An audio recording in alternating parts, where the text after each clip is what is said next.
C'est une histoire d'amour, romantique, parce que les personnages s'épanchent, parlent de leurs sentiments. Alors c'est une histoire un peu particulière, parce que c'est signé Sacher Masoch, avec une matière, je dirais, très poétique, érotique et aussi politique. C'est donc une histoire d'amour entre un jeune homme, enfin il a 30 ans, on dira que c'est un homme jeune, qui s'appelle Séverin von Kuziemski, et une jeune veuve, Wanda von Dunaïev.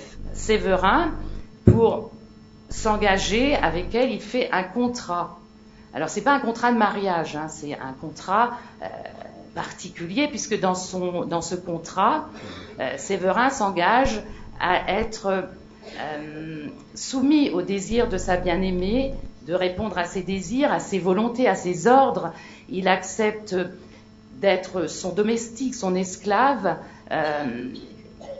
Il lui dit qu'elle pourra le battre comme il le souhaite, et ce, sous certaines conditions. Ce que je trouve intéressant et très beau, c'est que c'est